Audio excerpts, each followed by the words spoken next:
ओम नमः शिवाय शिव जी सदा सहाय। ओम नमः शिवाय गुरु जी सदा सहाय। काल चक्र के निवारण का उपाय। पार्वती जी शिव जी से बोली, हे नाथ, आपने काल चक्र का तो वर्णन कर दिया, अब इस काल चक्र से बचने का भी उपाय बताइए। शिव जी ने बताया, हे देवी, मैं तुम्हें प्राणियों के हित के लिए काल चक्र से बचने का उपाय बताता हूँ।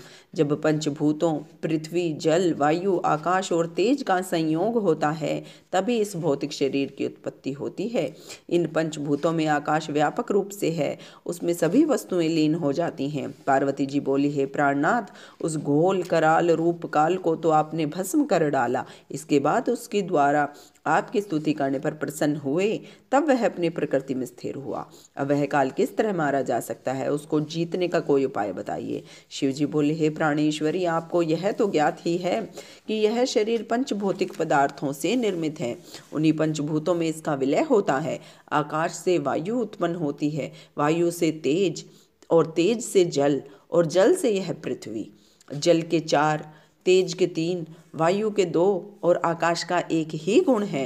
गुण तो केवल शुभु, स्पर्श, रूप, रस, गंध, ये 5 ही हैं। इनमें क्रमशः एक एक गुण कम होता जाता है। योगी जन इन्हीं गुणों को जीतने का विचार करते हैं। अंशवर मुक्ति का कारण तो यह शब्द रूप ब्रह्म है। जब योगी को अभ्यास के द्वारा ज्ञान प्राप्त हो जाता है तब उस परम सुख की प्राप्ति होती है। इस तत्व को न जानने वाले व्यक्ति ही काल के चुंगल में फंसते हैं। इस तत्व का ज्ञान हो जाने पर मुक्ति हो जाती है। यह नाद अनाहत है, जिसका वर्णन नहीं किया जा सकता। इस अनाहद नाद से 9 शब्द उत्पन्न होते हैं, जिनके नाम हैं क्रमशः घोष, काश्य, श्रृंग, घंटा, वीणा, वंशज, दुदुम्भी, शंख तथा मेघ गर्जन। मनुष्य इन 9 नाद का त्याग करें और तुकार शब्द का अभ्यास करे। योगी व्यक्ति इस अभ्यास को करता हुआ पाप पुण्य में लिप्त नहीं होता और इसी कारण मृत्यु पर विजय प्राप्त कर लेता है।